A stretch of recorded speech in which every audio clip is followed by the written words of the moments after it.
My name is Adeline Kimambo. I'm a medical doctor by profession. And in this organization, I'm the executive director for the Christian Social Services Commission. In the country? In Tanzania. Yeah. Okay. So, as I said, the Christian Social Services Commission is an ecumenical body which is established by the Tanzania Episcopal Conference, that's the Roman Catholics, and the Christian Council of Tanzania, that's the Protestants. So in 1992, they resolved to establish this organization to coordinate the services, the social services provided by the churches, but mainly focusing on health and education. So how much of the health services in Tanzania do you provide? The health services, it's about 40% of the health services. The churches own more than 800 facilities. That includes 94 hospitals, about 100 health centers, and more than 700 dispensaries.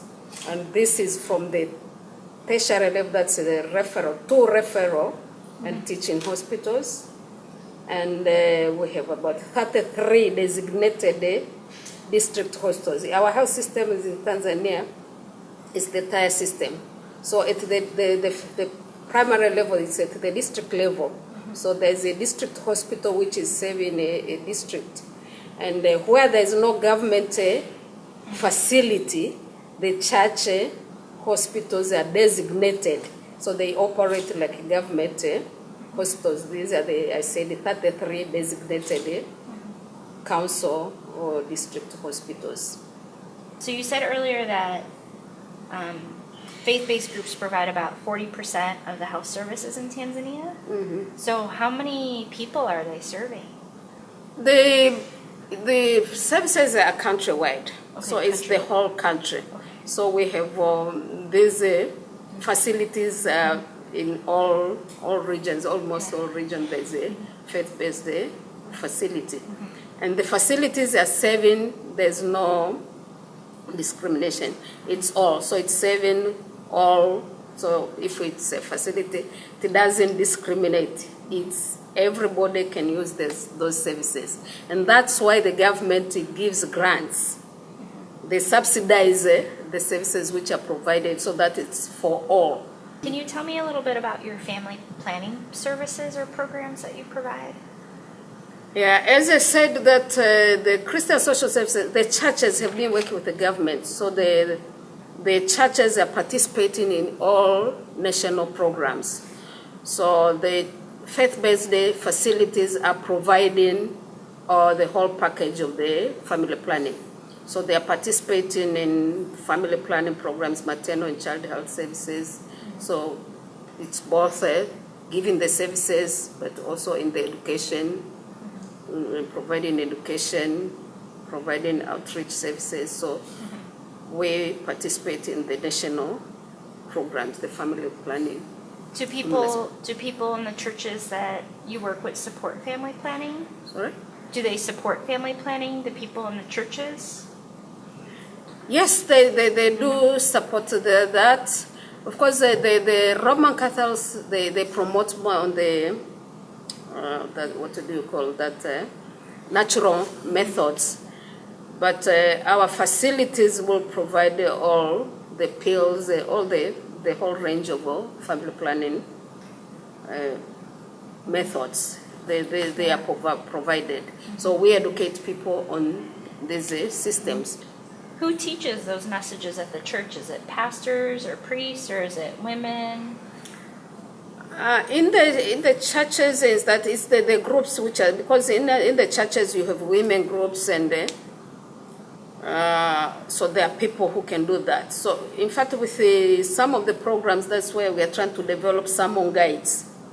So developing sermon guides, we think this is what will empower people to talk. Because if you are told to talk about family planning, you don't know the details, you don't know what to say. That's why they don't do it. Yeah. It's an opportunity. These are missed opportunities. Mm-hmm. So it's really individuals, mainly individuals who have been doing. Mm-hmm. And so now we need programs where now you can empower the church leaders and whoever can do that, so that they have the right information. If you leave it open, that's when you can send out the wrong messages.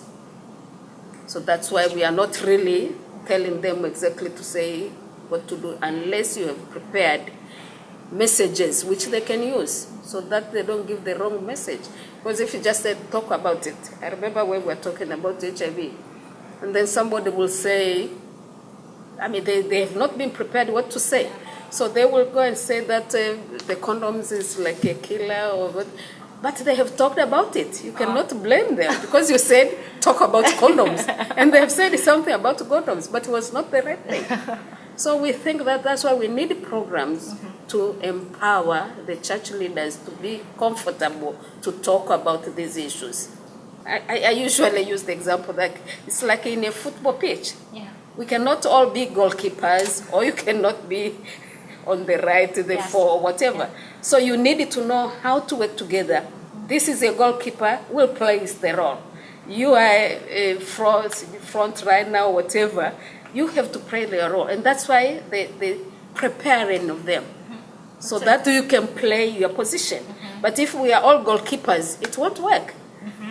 You need to distribute the roles. So for them, they may be educating them, giving them the information. If you need these services, that's where to go.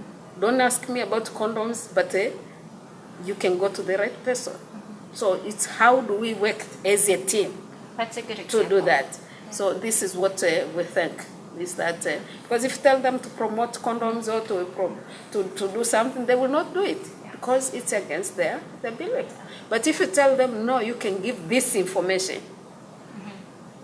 to make your people go to that, it's more important. It's good. They have played something. They not promoted condom, but they have done something on family planning.